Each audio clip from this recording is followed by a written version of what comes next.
So today I'm going to travel with you on a journey of a woman from the beginning until the end when she is trafficked.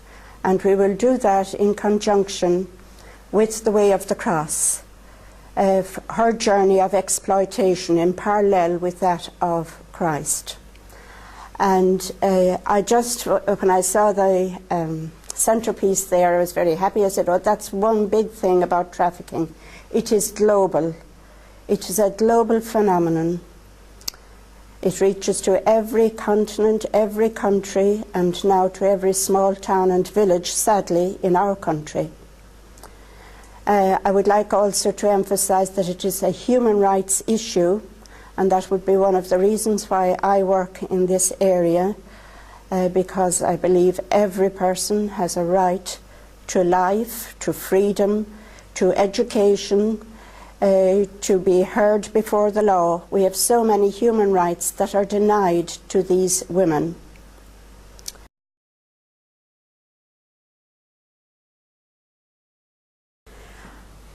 As we begin our journey along the path that Jesus chose, we pray for the strength and courage to walk beside him, and for minds and hearts open to the stories of all those people who walk the path of abuse and humiliation every day. We live in a world where 30 pieces of silver can still buy the life of a person, where the market governs the price of coffee and people, where young men, women and children carry the cross of exploitation.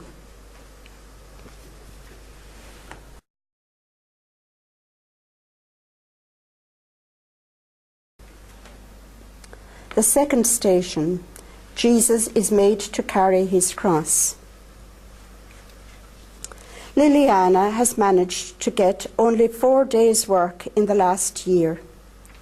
At 17, she doesn't have much experience of work, and without work, she can gain no experience. There is little employment left where Liliana lives. The factory her father worked in closed over 4 years ago. He doesn't work now. Her uncles don't work now. Her neighbours don't work now. Liliana searches for the life her father had given up.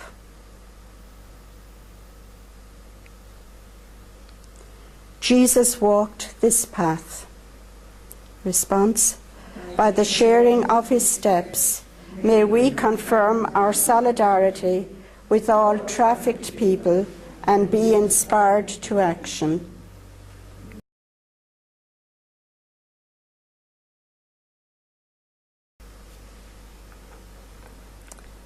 The seventh station, Jesus falls the second time. Victor waits in the taxi. They are flying to their new lives. Just imagine. Liliana kisses her father and brothers goodbye. She will see them soon. They must come and visit. She will send news. Excitement wells through the tears of parting. A whole fresh future awaits her. As she climbs into the taxi, Victor's uneasiness is lost to her dreams.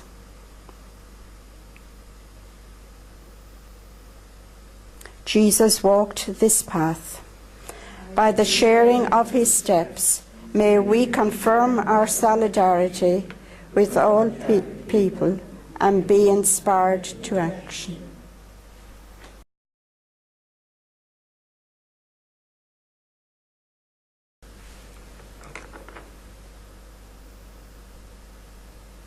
The 10th station, Jesus is stripped of his garments. Victor's brother takes her bag and removes her passport and the photos of her young brothers. She protests. He does not speak. There is an older woman in the doorway now. Who is she? Liliana is bewildered. What is going on? Where is Victor? The woman takes her by the wrist and leads her into the small flat and sits her down at a grubby square formica table in the stark kitchen. The door closes. The woman is talking to Victor's brother in the hallway. The bare light bulb reminds her of home. Confusion seeps into every corner of Liliana's mind. This time the tears fall. Jesus walked this path. By the sharing of his cross, our solidarity with all trafficked people and be inspired to action.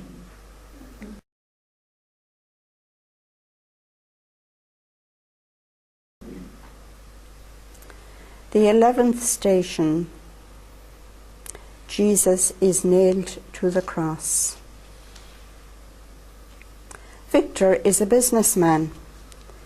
He has paid her fare to this new life. She must now repay the favour. They have photos of her family. She wouldn't want anything to happen to them, would she? She has to pay. Come on now.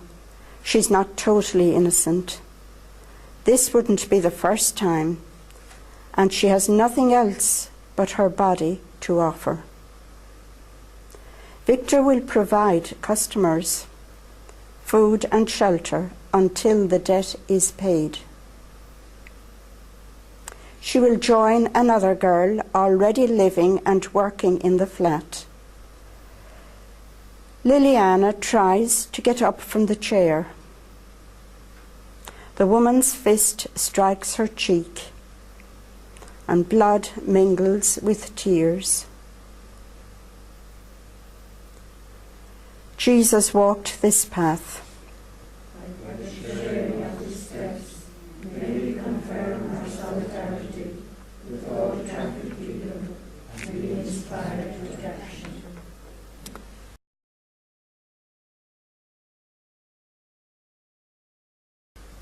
The 12th station.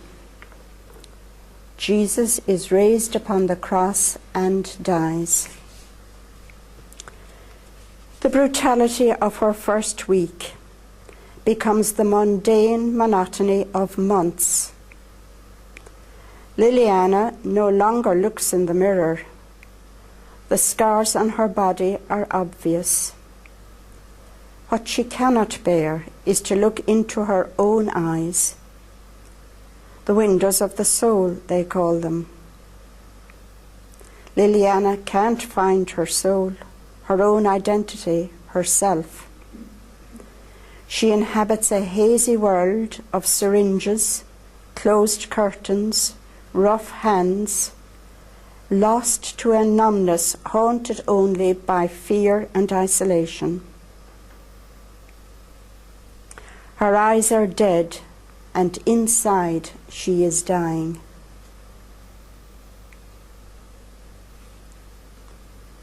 Jesus walked this path. By the sharing of his steps, may we confirm our solidarity with all trafficked people and be inspired to action.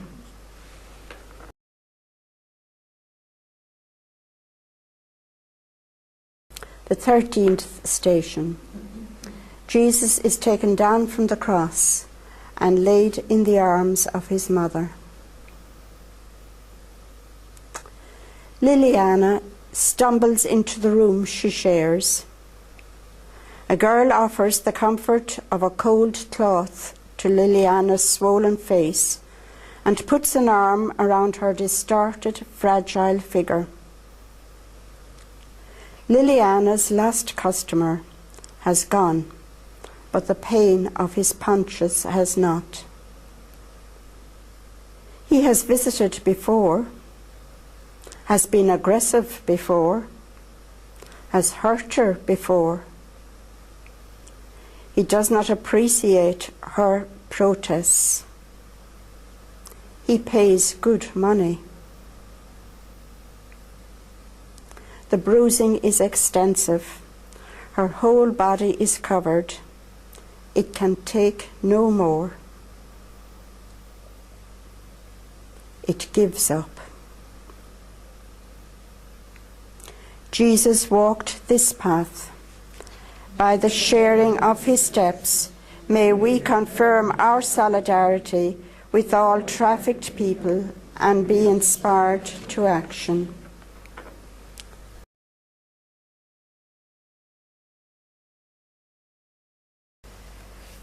Now we as Christians know that there is a 15th station, and it was interesting to hear the Deputy High Commissioner at the end of the little video that I showed you saying about these people that were reporting about their pain, suffering and redemption. I was just taken by that phrase that she used, pain, suffering and redemption.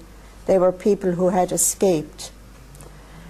So for the 15th station,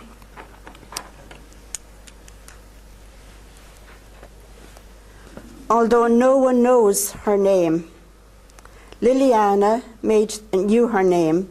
Liliana made the front pages of all the papers. Another flat, another estate, and another day. A young woman wrapped in a blanket is rescued. So there's our hope and redemption. Inspire us, Lord, to work for a future where everyone will feel the power of redemption and resurrection, so that all people may walk in the light of new life and renewed hope.